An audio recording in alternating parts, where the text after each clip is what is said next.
l'événement réunissait des diplomates chinois, des autorités locales et des élus ivoiriens, des représentants d'entreprises chinoises, ainsi que diverses autres parties prenantes. Cette rencontre, la 5e du genre, était placée sous le signe du développement durable. En effet, le développement durable est aujourd'hui plus qu'un simple concept, c'est une nécessité.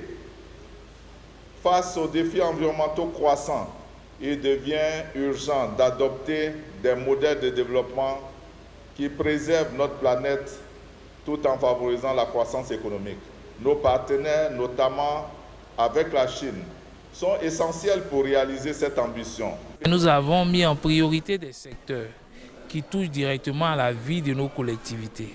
L'agriculture, l'assainissement des villes, l'assainissement des territoires, les questions de pollution, les énergies renouvelables. L'enjeu, c'est d'approfondir les relations d'amitié et de coopération de la Chine et la Côte d'Ivoire. Et donc, d'être dans la tendance de ces relations. Dernièrement, la Chine a accordé une enveloppe budgétaire de 30 000 milliards de francs CFA au développement vert des territoires africains. Le premier conseiller de l'ambassade de Chine en Côte d'Ivoire a réitéré la volonté de la Chine de collaborer avec la Côte d'Ivoire sur des projets de développement respectueux de l'environnement. Il a évoqué l'expérience du pays dans ce domaine comme un avantage clé. Que le domaine de développement vert entre nos deux pays est un domaine qui regorge d'énormes potentiels de coopération dans les années à venir. Donc nous sommes disposés à coopérer avec les entreprises ivoiriennes, les départements compétents pour mener à bien cette coopération.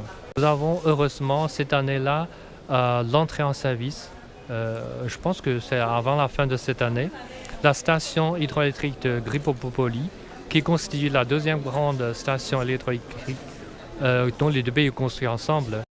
Lors de la réunion, les parties prenantes ont défini ce qu'elles considéraient comme les principales attentes à la lumière des défis majeurs auxquels elles sont actuellement confrontées. Dans les communes, nous avons des problèmes d'insalubrité.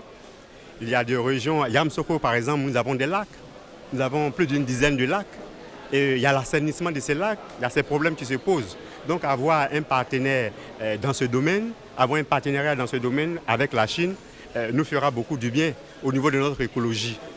Initiées en 2019, les journées sino-ivoiriennes d'investissement et de partenariat ont abouti au jumelage de villes, à la signature de protocoles d'accord entre des régions chinoises et ivoiriennes et à l'établissement de relations entre des entreprises chinoises et ivoiriennes.